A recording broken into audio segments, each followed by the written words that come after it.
नमस्कार मित्रांनो, आज आपण बघणार आहोत शेतकरी उत्पादक कंपनी स्थापना, त्याची वैशिष्ट्ये, त्याच्यासाठी आवश्यक असणारे कागदपत्रे आणि त्याचे फायदे. सर्वप्रथम आपण बघूया शेतकरी उत्पादक कंपनी म्हणजे काय. शेतकरी उत्पादक कंपनी ही एक शेतकऱ्यांनी शेतकऱ्यासाठी तयार केलेली संस्था होय. यात शेतकरी हा केंद्रभूत मानून सरकारी योजना किंवा सामूहिक शेती किंवा सामूहिक एक विकास करण्यासाठी स्थापन केलेली संस्था होय. शेतकरी शेतमालाचे उत्पादन घेतो, परंतु विक्री व्यवस्था त्याच्या हातात नाही. जो भाव असतो त्या भावाला त्याला विक्री करावी लागते. तसेच शेतमालाचे उत्पादन घेण्याकरता त्याला ज्या वस्तू घ्याव्या लागतात त्याच्या किमतीसुद्धा त्याच्या हातात नाही. त्या किमती सतत वाढतच आहेत. त्यातही त्याची फसवणूक होते. शेतमाल विकल्यानंतर व्यापारी त्यावर काही प्रक्रिया करून ग्राहकांना जास्त भावाने विक्री करतात. तर एका बाजूला शेतकऱ्यांना भाव मिळत नाही व ग्राहकांना तोच माल महाग मिळतो. तर काही कारणामुळे शेतमालाला भाव वाढले किंवा शेतमालाच्या जास्त दराने विक्री झाली तर ग्राहकांच्या किंवा सामान्य लोकांच्या तक्रारी वाढतात आणि ह्या तक्रारी प्रसिद्धी माध्यम त्याची त्वरित दखल घेतात व त्याचा परिणाम असा होतो की शासकीय धोरणं बदलून किंवा आयात निर्यातीवर निर्बंध लावून शेतमालाच्या किमती करतं सरकार प्रयत्न करतं. शेतकऱ्यांना मिळणारे शेतमालाचे भाव व त्याच वेळी ग्राहकांना घ्यावी लागणारी किंवा द्यावी लागणारी किंमत यात तफावत जास्त आहे. त्यामुळे शेतकऱ्यांनी एकत्र येणं गरजेचं आहे आणि त्याच अनुषंगानं शेतकऱ्यांनी एकत्र येऊन शेतकरी उत्पादक कंपनी स्थापन करणं किंवा त्याचा विचार करणं गरजेचं आहे. शेतकरी उत्पादक कंपनी हे कंपनी कायद्याअंतर्गत कायदेशीर स्वरूपात तिची नोंदणी 2013 या कायद्याअंतर्गत होते. आता याची वैशिष्ट्य काय आहेत? शेतकरी उत्पादक कंपनी ही एक संस्था आहे ज्यामध्ये कायद्यानुसार असं प्रावधान आहे की शेतकरी हेच ह्या कंपनीचे सभासद असू शकतात. शेतकरी स्वतःसाठी ती कंपनी सभासद म्हणून ते कंपनीचे व्यवस्थापन करतात आणि शेतकरीच ती कंपनी चालवतात. तर शेतकरी कंपनी हे एक प्रायव्हेट लिमिटेड आणि सहकारी संस्था ह्या दोन्हीचे फायदे लक्षात घेऊन एक स्वतंत्र कायदेशीर अस्तित्व तयार केलेली एक एंटिटी आहे. आता शेतकरी उत्पादक कंपनीला प्रायव्हेट लिमिटेडचे सगळे नियम लागू होतात आणि याच आराखड्यात सहकारी संस्थेला जे मार्गदर्शक तत्वे आहेत ते सुद्धा यात वापरले जातात. त्यामुळे शेतकरी कंपन्याला असणारे सर्व शेतकरी हे सहकाराच्या तत्वानुसार एकत्र येतात आणि काम करतात. आता शेतकरी उत्पादक कंपनीचे उद्दिष्ट साध्य करण्यासाठी शेतकऱ्यांनी एकत्र येणं हाच महत्त्वाचा पैलू यात आहे. आता शेतकरी गट शेती करीत असतील तर त्यांना एकत्र आणून कंपनी स्थापन करणे सुलभ होते, म्हणजे सोपं जातं. ऑलरेडी ते एकत्र असतात. तर शेतकरी कंपनीच्या माध्यमातून तुम्ही प्रक्रिया विक्री केल्यामुळे तुमच्या उत्पादन खर्चात बचत होते. कंपनीच्या माध्यमातून बाजारपेठ शोधणं तुम्हाला सोपं जातं. विक्रीचं व्यवस्थापन कार्यक्षम पद्धतीने करता येतं. आता बाजारपेठशी लिंक म्हणजे आता एक शेतकरी आणि गट हे एकत्र करणं सोपं जातं आणि शेतकऱ्यात कंपनीचे बाजार व्यवस्थेशी लिंक निर्माण झाल्यामुळे दलाल व्यापारी इतर मध्यस्थांचा हस्तक्षेप कमी होतो. त्यामुळे होईल काय, तुमच्या मालाला 4 पैसे जास्त मिळतील. तर त्यामुळे शेती उत्पादक प्रक्रिया विक्री सुलभ होऊन उत्पन्न वाढते. आता शेतकरी उत्पादक कंपनी सहकारी तत्वानुसारच चालते.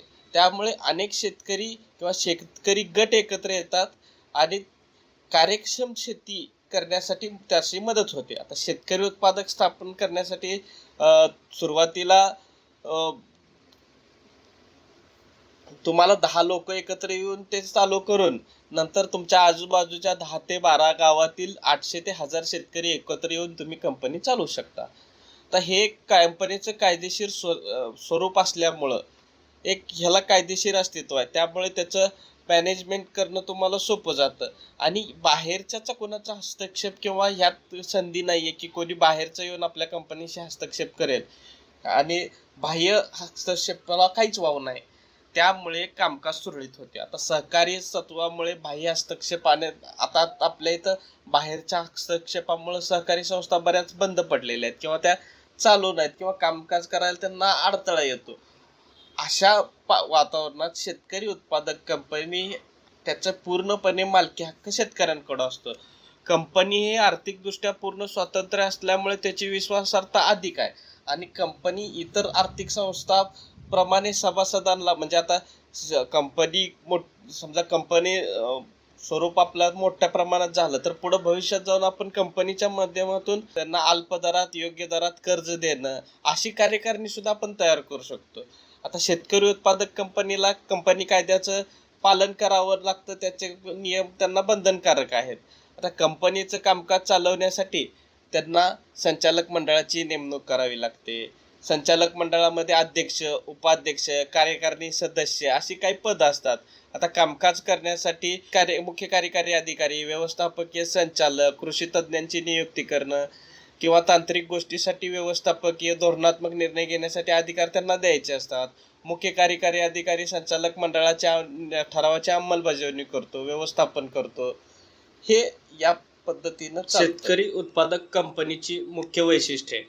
शेतकरी उत्पादक कंपनीचे सभासद हे केवळ शेतकरीच या कंपनीचे सभासद असू शकतात. नंबर 2, मर्यादित दायित्व आणि शाश्वत अस्तित्व. पुढचा वैशिष्ट्य आहे शेतकरी उत्पादक कंपनी ही प्रायव्हेट लिमिटेड कंपनी समजली जाते. या कंपनीच्या सभासद संख्येसाठी कमाल मर्यादा नाही. या कंपनीचे किती लोक सभासद होऊ शकतात. या कंपनीचे शेअर्स समभाग सार्वजनिकरित्या विकू शकत नाहीत. ते इतर सभासदांनाच ट्रान्सफर किंवा हस्तांतरित करू शकतात. पुढचं वैशिष्ट्य आहे प्रत्येक सभासदासाठी एकच मत असते. म्हणजे त्याच्याकडे कितीही समभाग असले तरी एकच मत, एक सभासद एक मत. प्रत्येक वर्षी कंपनीला होणारा नफा शेतकऱ्यांमध्ये वाटला जातो किंवा तो कंपनीच्या विकासासाठी वापरला जातो. ही झाली कंपनीची काही वैशिष्ट्ये. आता शेतकरी उत्पादक कंपनीचे फायदे काय आहेत. या कंपनीमुळे होणारा सर्वात पहिला फायदा आहे उत्पादन, लावणी, काढणी, प्रतवारी, प्रक्रिया, खरेदी, विक्री या प्रत्येक टप्प्यावर एकजुटीने शेतकऱ्यांना फायदा होतो. उत्पादनाची विक्री करताना शेतकरी आणि ग्राहक या दोघांमध्ये असणारी दलालांची साखळी कंपनीमुळे दूर केली जाते किंवा दूर होते.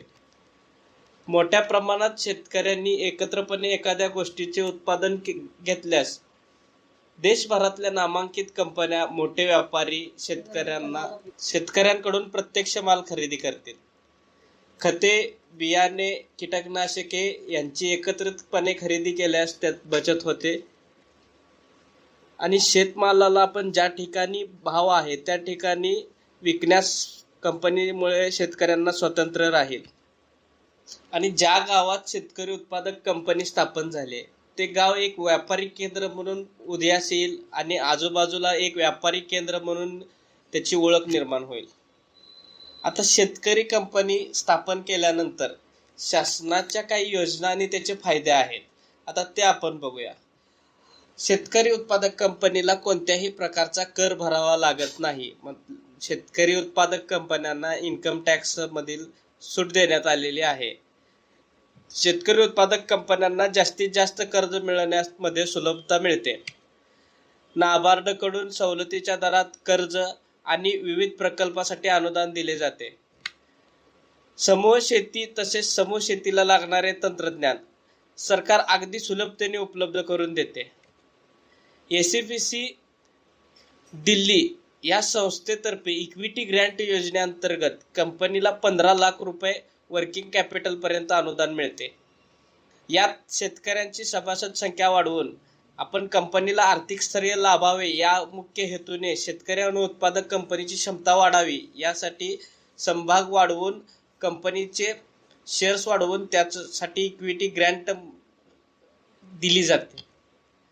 इक्विटी ग्रँट नंतर एसीपीसी डिपार्टमेंट पत हमी निधी योजना म्हणजे क्रेडिट गॅरंटी फंड हा उत्पादक कंपन्यांना विनातारण कर्ज पुरवठा केला जातो. या योजनेअंतर्गत तिसरी योजना SFC अंतर्गत ज्या कंपन्या आहेत म्हणजे राष्ट्रीयकृत बँकांनी कर्ज मंजूर केलेत किंवा एखाद्या योजनेचा लाभ घेऊन एखादी कंपनी चालत असेल तर त्या कंपनीला बिनाव्याजी कर्ज किंवा कर्ज मंजूर झाले असेल त्या प्रकल्पास विना व्याज हे म्हणजे त्या व्याजावरती सूट ही SFCच्या एक योजनेअंतर्गत मिळते. अवजारे बँक महाराष्ट्र शासनातर्फे शेतकरी उत्पादक कंपन्यांना विविध प्रकारची अवजारे आणि यंत्रसामग्री भाडे तत्वावर आणि सुलभ हप्त्याने दिली जाते. महाराष्ट्र शासनाची महत्वाकांक्षी योजना स्मार्ट प्रकल्प या योजनेअंतर्गत कृषी प्रक्रिया करण्यासाठी 7% पर्यंत अनुदान देण्यात येते. पुढील योजना आहे अण्णासाहेब पाटील आर्थिक महामंडळातर्फे शेतकरी उत्पादक कंपन्यांना 10 लाख रुपये विनातारण विनाव्याजी प्रकल्प कर्ज दिले जाते. हे कर्ज 7 वर्षे मुदतीची ठेवीने दिले जाते म्हणजे यात तुम्हाला कोणतेही व्याज द्यावं लागत नाही. महाराष्ट्र शासनाच्या पिकेल ते विकेल या अभियानाअंतर्गत शेतकरी उत्पादक कंपन्यांना कृषी पायाभूत सुविधांसाठी 7% पर्यंत अनुदान दिले जाते. या व्यतिरिक्त पोकरा आहे, नाबार्डच्या योजना आहेत, जिल्हा उद्योग संघाच्या योजना आहेत, अशा बऱ्याचशा योजना आत्मा डिपार्टमेंट अंतर्गत योजना दिल्या जातात. ह्या बऱ्याचशा योजना शेतकरी उत्पादक कंपन्यांना आपण घेऊ शकतो. आता पुढचा आहे शेतकरी उत्पादक कंपन्यात आपण कोणकोणते व्यवसाय करू शकतो. तर यात आपण कृषी सेवा केंद्र चालू करू शकतो. नाफेड अंतर्गत शेतमालाची खरेदी होते, शासकीय शेतमाल खरेदी केंद्र आपण यात चालू करू शकतो. Grading, packing house, cold storage, poultry farm, goat farm, बीज उत्पादन, कृषी प्रक्रिया केंद्र, सेंद्रिय भाजीपाला फळे विक्री केंद्र, दूध व्यवसाय, दूध संकलन केंद्र, पशुखाद्य विक्री, शेतकरी प्रशिक्षण केंद्र, ॲग्री मॉल, मशरूम निर्मिती, मत्स्य व्यवसाय, खेकडे पालन, करार शेती, खाजगी किसान कॉल सेंटर, फुलशेती, मार्केटिंग, कृषी अवजारे, प्रोसेसिंग, रोपवाटिका आणि आपण शेतकरी उत्पादक कंपनीच्या शेती रिलेटेड इतर कोणताही व्यवसाय जो आपल्या कंपनीच्या अंतर्गत म्हणजे कंपनीच्या नियमात राहून आपण असा शेती रिलेटेड कोणताही व्यवसाय यात आपण करू शकतो. पुढे आता शेतकरी उत्पादक कंपन्या स्थापन करण्यासाठी काय डॉक्युमेंट लागतात किंवा काय कागदपत्रांची पूर्तता करावी लागते. तर या शेतकरी उत्पादक कंपनीत 5 सभासद आणि 5 संचालक असे एकूण 10 शेतकरी बांधवांचे बेसिक डॉक्युमेंट लागतात. बेसिक डॉक्युमेंट म्हणजे काय, यामध्ये तुम्हाला आधार कार्ड, पॅन कार्ड, 7/12 उतारा, शेतकरी प्रमाणपत्र, लाईट बिल, 2 महिने बँक स्टेटमेंट लागेल, ऑफिस पत्त्यासाठी light bill, passport size photo, कंपनीचं नाव, संचालकांची नावं, प्रत्येकाचा संपर्क क्रमांक, मेल ID आणि इतर माहिती लागते. आता याच्यासाठी साधारणतः 25,000 ते 30,000 रुपये खर्च येतो. आणि याच्या व्यतिरिक्त तुम्हाला आणखी काही माहिती पाहिजे असेल शेतकरी उत्पादक कंपन्या रिलेटेड तर स्क्रीनवरती दिलेल्या नंबरवरती तुम्ही संपर्क साधू शकता आणि तुम्ही मेसेज करून किंवा कमेंट करून तुम्हाला काही माहिती हवी असेल तर तुम्ही याद्वारे तुम्ही घेऊ शकता. आता अशाच प्रकारचे व्हिडिओ पाहण्यासाठी चॅनलला सबस्क्राईब करा आणि लाईक करा, शेअर करा आणि सबस्क्राईब करा. धन्यवाद.